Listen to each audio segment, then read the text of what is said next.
Hey everybody, it's Jason Blaha here, and I'm just sitting here in my robe drinking my morning coffee looking sexy as hell as usual.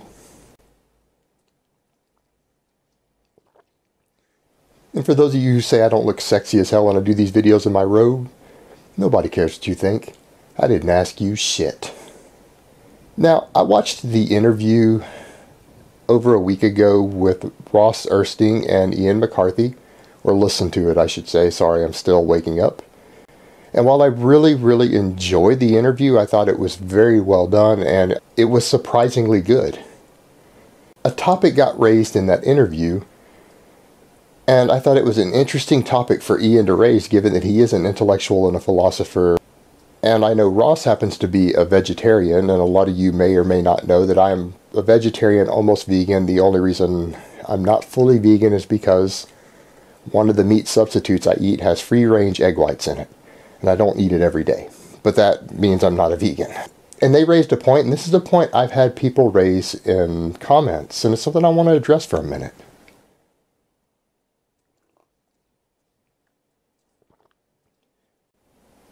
And it is a point of people wanting to belittle the ethical personal choices that others make, even when they choose not to push those ethics onto other people. And people are bad about doing this on the internet. And the point that they raised was that meat substitutes seem really silly because it's basically just a way for vegetarians to try to be wannabe meat eaters. And I would say making a statement like that really is not addressing the fact that humans as a species are kind of wannabe meat eaters, but we really are herbivores. Now, we've adapted to some extent to eat meat over eating cooked meat for the last couple million years. But we really are, biologically speaking, herbivores. But that isn't really the point, because for me, I don't really do the vegetarian thing because of health reasons or biological reasons. I do it purely for ethical reasons. No other reason. That's it. And for anyone curious, I've done a video on this. I'll link it down below. It's on my Ask Jason channel, which is the smaller channel that I run. It's not fitness related. I've covered that in vast detail. But the thing is, it really strikes me as weird that people don't understand that, and it comes down to the basics of why we choose the foods that we eat when we're not looking at them from a nutrition perspective, and that is because we enjoy the taste, the texture, the flavor of certain foods. If this wasn't true, no one would even bother with this. If it's your macros thing, we would just all eat for people who wanted to be in shape and we didn't enjoy our food. We would just eat bland, unseasoned food and hit all of our macros and calories with no concern for taste or anything else. We eat foods because we happen to enjoy those foods. And a lot of us who are raised eating lots of meat, who are raised in that environment, and I grew up on a cattle ranch. I grew up hunting. Most of my childhood was a very heavy meat diet. And I freely admit, I love the taste of meat. I love it.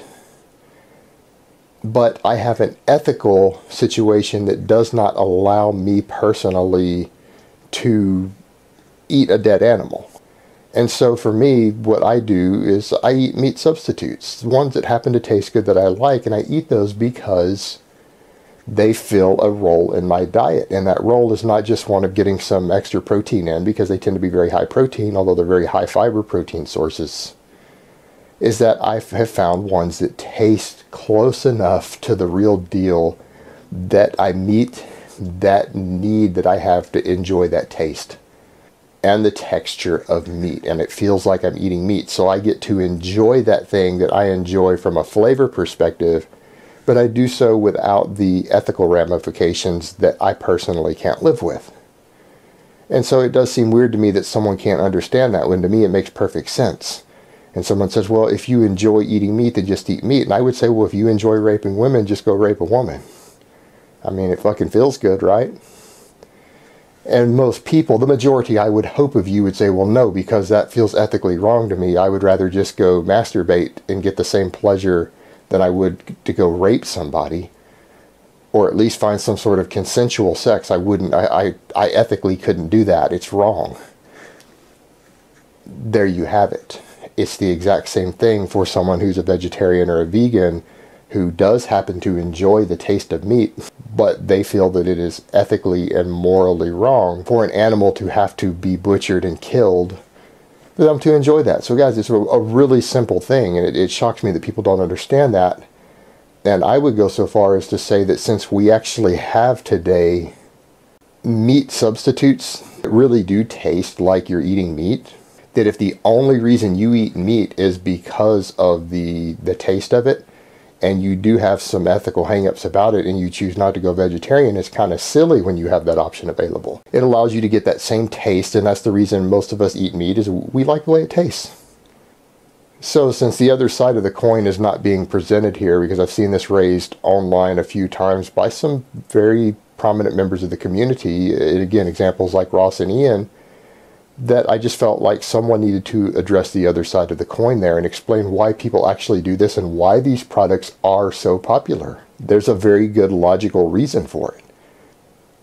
And if that doesn't make sense to you after that, then, well, I don't know what to tell you. But for those of us who happen to do that, it makes perfect sense. And to me, it makes perfect sense.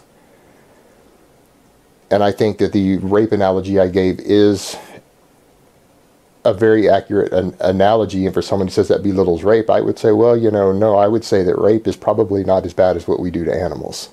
And I think both are horrific, and that just goes to show that from our personal perspectives, from people who have that ethical belief, we actually do see the way that these animals are treated and what we do to them for food, just so that we can enjoy a taste that could be enjoyed without doing so. We actually do see it as a ethical offense in terms of the amount of harm caused.